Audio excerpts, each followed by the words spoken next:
All right, so I'm combining sections 4.2 and 4.3 into one section for a couple of reasons.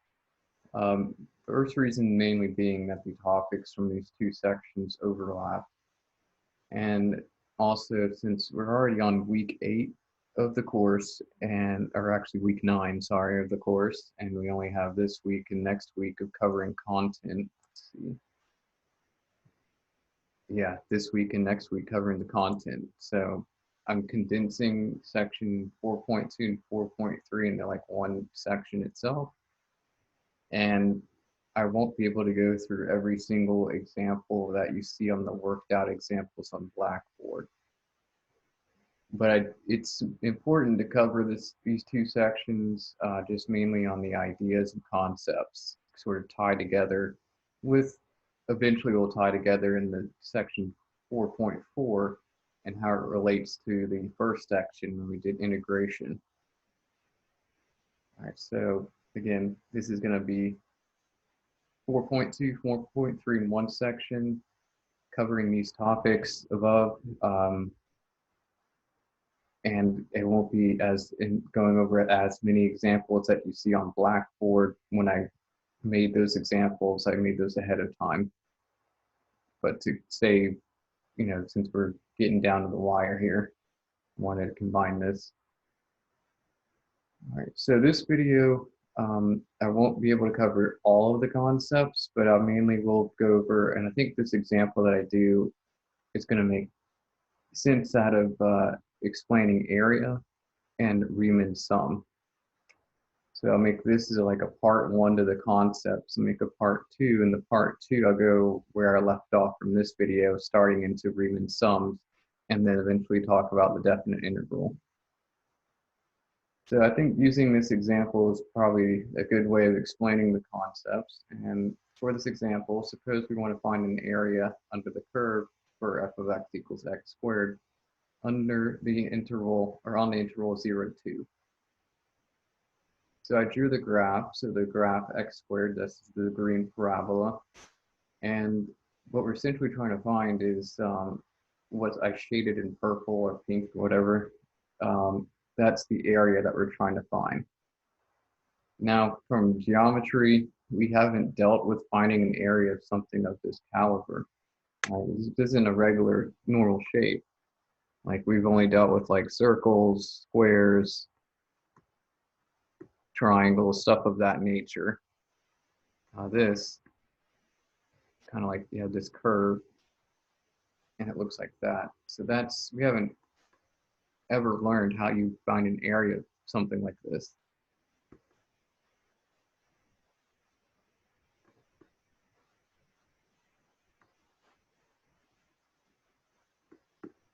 All right, and these we have formulas.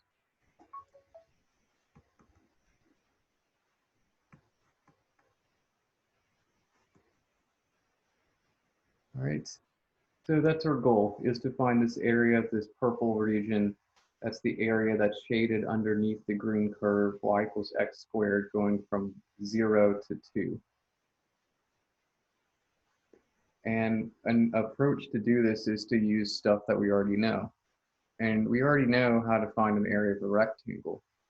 And so this is how I'm going to do it. I'm going to use rectangles.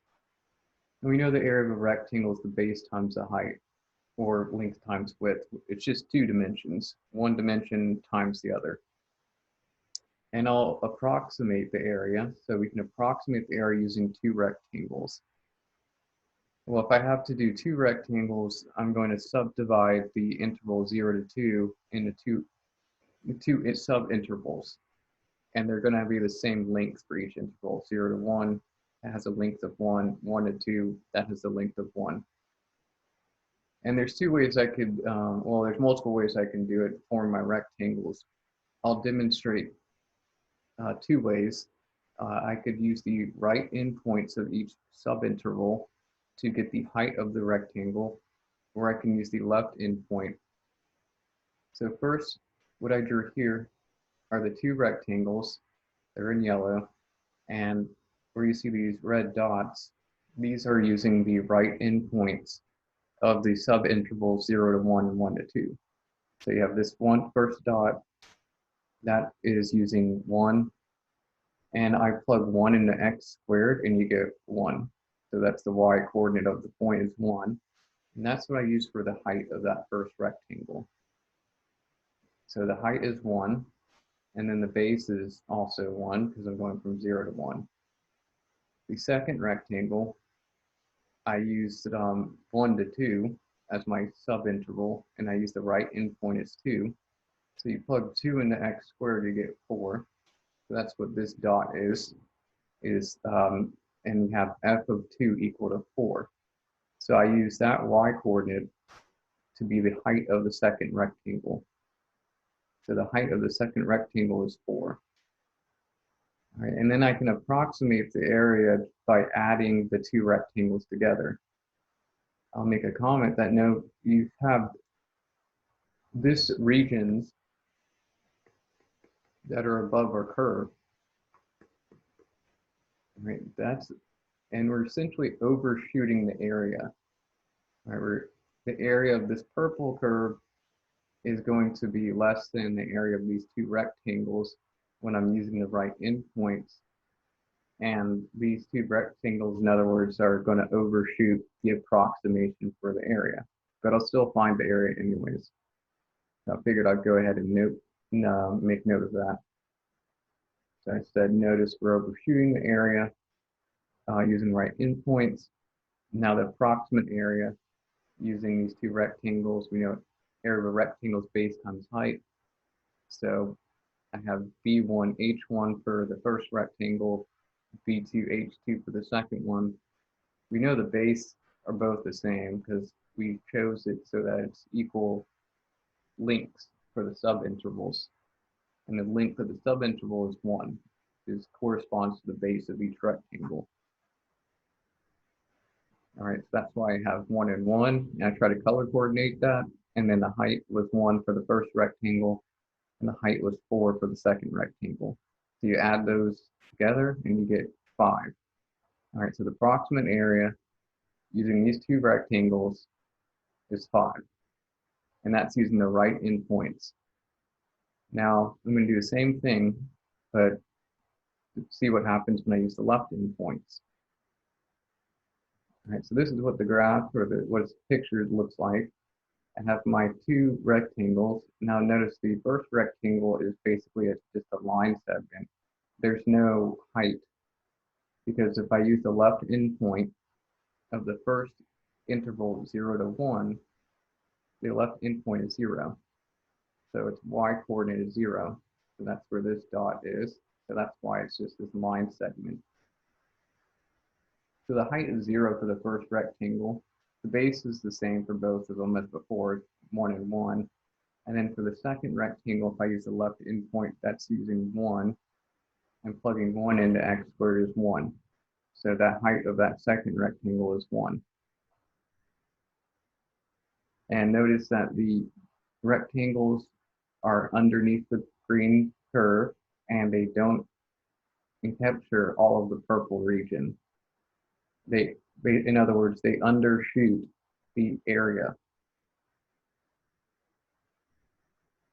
But anyways, if I still find that approximate area using those two rectangles, again, space times height for the first, space times height for the second. The first rectangle is an area of 0 because this height is 0. The second rectangle is area is 1, right? So it's 1 times 1 for the base and height. So you get 1 as the approximate area using these two rectangles based off of the left endpoints of these two subintervals.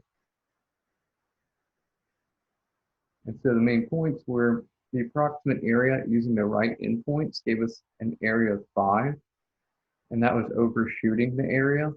And then the approximate area using the left endpoints gave us an area of 1, and that's undershooting. Again, this is using two rectangles of equal width. So the base was the same for both rectangles. So we can build a sort of confidence interval for a real area under the curve. And we know our real area is going to be between 1 and 5. Right, so hopefully that makes sense. This is just an approximation based off rectangles, and I would say they're not too great of an approximation. But what happens when we use more rectangles? So let's say we use 4 rectangles instead. And we're going to still, like before, where we had the 2 intervals had the same length, we're going to use 4 intervals that have the same length. So we divide 0 to 2 into 4 intervals, into these 4 intervals. And notice each interval has a length of 1/2. That means the width of each rectangle, each 4 rectangles, they're going to have the same width of 1/2, or the same base of 1/2. Right? And we know the widths or the base of each of the 4 rectangles are 1/2, and we just need to know the heights of the rectangles to get the area.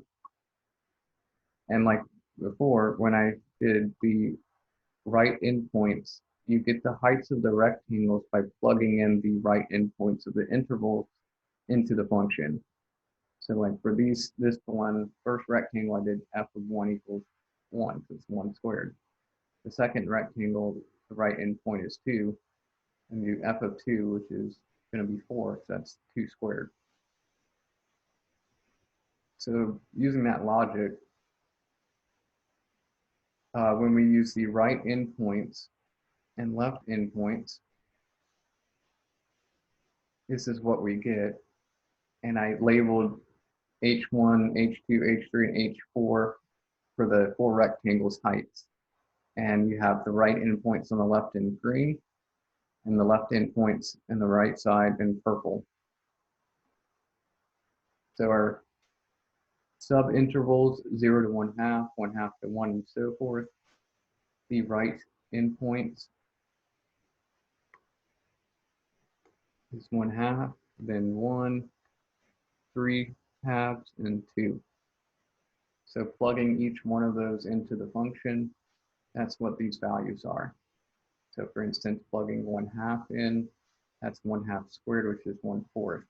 That's the height of our first rectangle. Then the height of the second rectangle, you plug in 1 since it's the right endpoint, that's 1 squared, which is going to give you 1. And you just keep doing that same process to generate the heights of the remaining 2 rectangles. So these are the heights we get using the right endpoints. Now for the left endpoints, it's the same logic. It's just plugging in the left endpoints of the intervals. So we have 0, 1/2, 1, and 3 halves are the left endpoints. So for our first subinterval, first rectangle, f of 0 is 0 squared, which is 0. All right, and then the next one, the left endpoint of the second interval is 1/2. But notice the 1/2 is also the same value as the right endpoint of the first rectangle. So I could just know that pattern and just write down the values based on what I've already found before. So for our third rectangle, the left endpoint is 1. That's the same as the right endpoint of the second rectangle, which gave me 1. For the fourth rectangle, the fourth interval has 3 halves for its left endpoint. That is the same as the right endpoint of the third interval, which is 9/4. All right, so these are the heights for the left endpoints, 0, 1/4, 1, and 9/4. Now, if we find the area of the rectangles, keep in mind that the rectangles all have the same base or same width. I can interchange base and width for this meaning the same thing. It's just one dimension times another dimension. So they're all having the same width as a half. That's the length of each subinterval.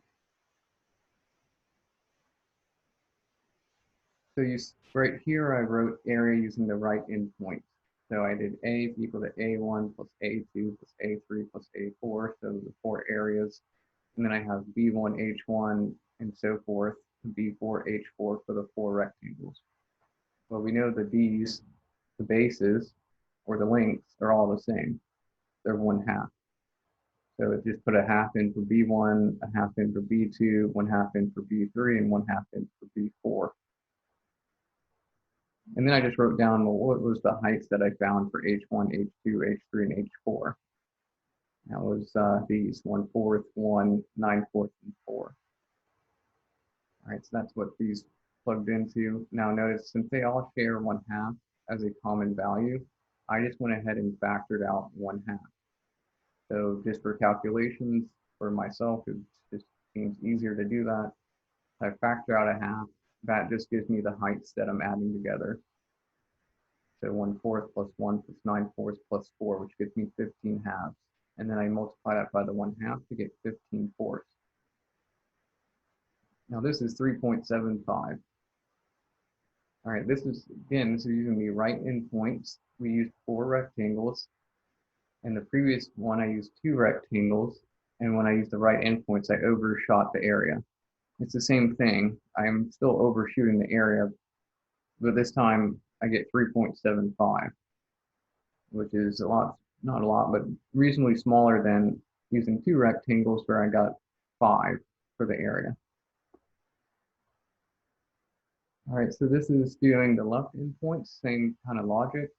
I just add A1, A2, A3, and A4. All the bases are the same, they're 1/2, so I just went ahead and put 1/2 in front.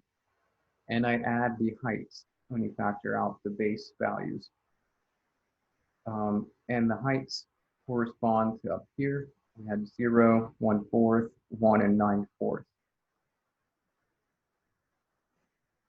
All right, and getting all that added together, you get 7/2 times a half. It's 7/4, or 1.75.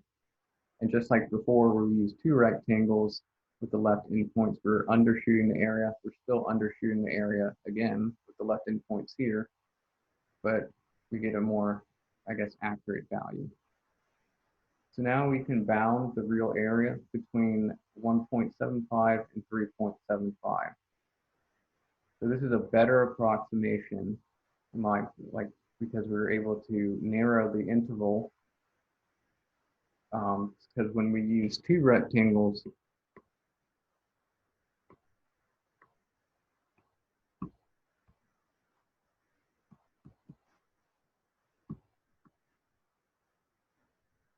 we had it as between 1 and 5.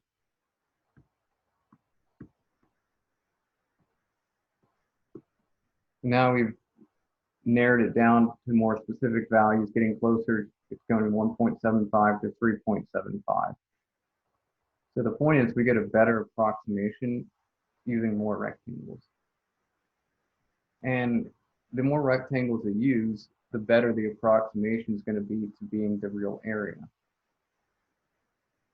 In fact, if you use an infinite amount of rectangles, it'll eventually converge to the actual area.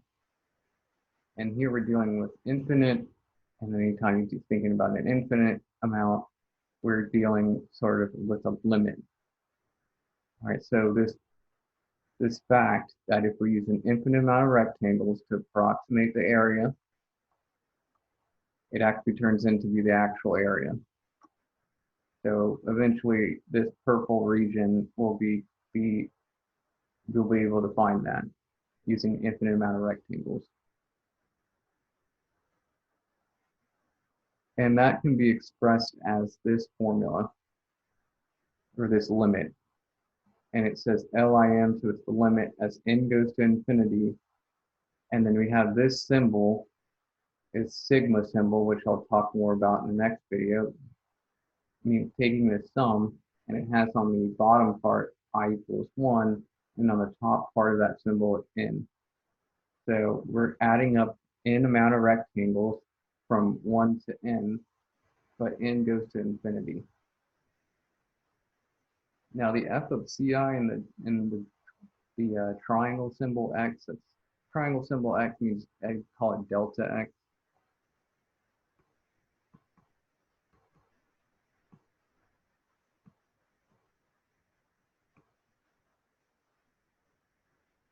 In this, our delta x is actually going to be the width of each rectangle, but the width like we did before, we're all equal. So delta x is width.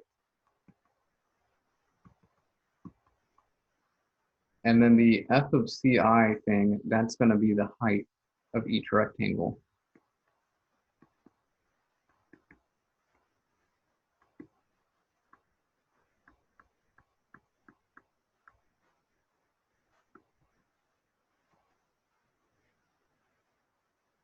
And the CI part, so that's going to be whatever value we pick for each interval, and we just refer to it as the ith interval. Now, just focusing on without the limit part of the thing, this is called a Riemann sum. And on next video, I'll go more in depth on Riemann sums. And then here I just listed the main points I just said. Delta x is the width of each rectangle, but they're all equal widths. So we just have it as one symbol. F of ci is the height for the ith rectangle. So whatever the ith rectangle is, and then we sum up all of those rectangles. And there's going to be n many rectangles. All right, so that's what a Riemann sum is. And this limit gives you the exact area. But the example that I did here, we just used 4 rectangles. So the point is, if I used more and more rectangles, it's going to eventually, the better the approximation is for the areas. And you don't have to use right endpoints and left endpoints. You could actually use any value from each subinterval. It's just left endpoints and right endpoints are convenient. All right, so I'm going to pull up the graph. And this thing is an interactive thing going, and it'll visually show what's going on here. So we have our parabola, and I'm narrowing it down between 0 and 2.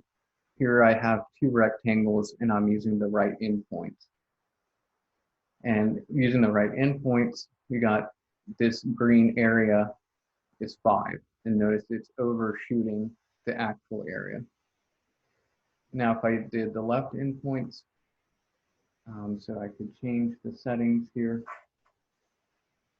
This is where it says choice of method. C is 0 for left-hand sum. C is 1 for right-hand sum. So I had it set to 1 because we're using the right endpoints. Now, if I use the left endpoint, right, that's what it looked like, what I had earlier. So we had this line segment was the height because it was 0. And then this one, height of 1. Okay, and so that's gives us an area of 1, and it's undershooting the area. Now I talked about we did 4 rectangles. So let me change this back to the right endpoint, and I'm going to change the number of rectangles to 4. Now notice that's changing the number of intervals to 4. All right, so graphically, this is what it looks like. I didn't actually graph it. I just went ahead and found this sum of these green rectangles. But this is what it looks like using 4. And it's getting closer and closer to the actual area under the curve. Now, if I use the left endpoints, that's what it looks like. All right. I'll keep it with the right, and then I'll show, well, what happens if I keep increasing the number of rectangles. You'll see that if I have 2, that's what it looks like. 3, what it looks like. 4, 5, and then as you see, it keeps getting more and more rectangles. The better the area is to getting to be an approximation. And eventually, there's n goes to infinity, and this whole thing converges to the actual area. All right, so those are sort of the concepts as far as what's going on here. We're finding an area under the curve. We're approximating it using rectangles. And the more rectangles you use, the better the approximation. is if you take an infinite amount of rectangles, that gives you this limit that I had down here. And this limit will give you the exact area, again, using an infinite amount of rectangles, where f of ci is the height of the ith rectangle, and delta x is the width or the base of the rectangle. And in this case, I'm using equal widths, equal bases for each rectangle. And then focusing, just ignoring the limit part, this whole thing is called a Riemann sum. All right, and that's notation or symbol. Looks like that. That's called, that's sigma notation. It means take the sum.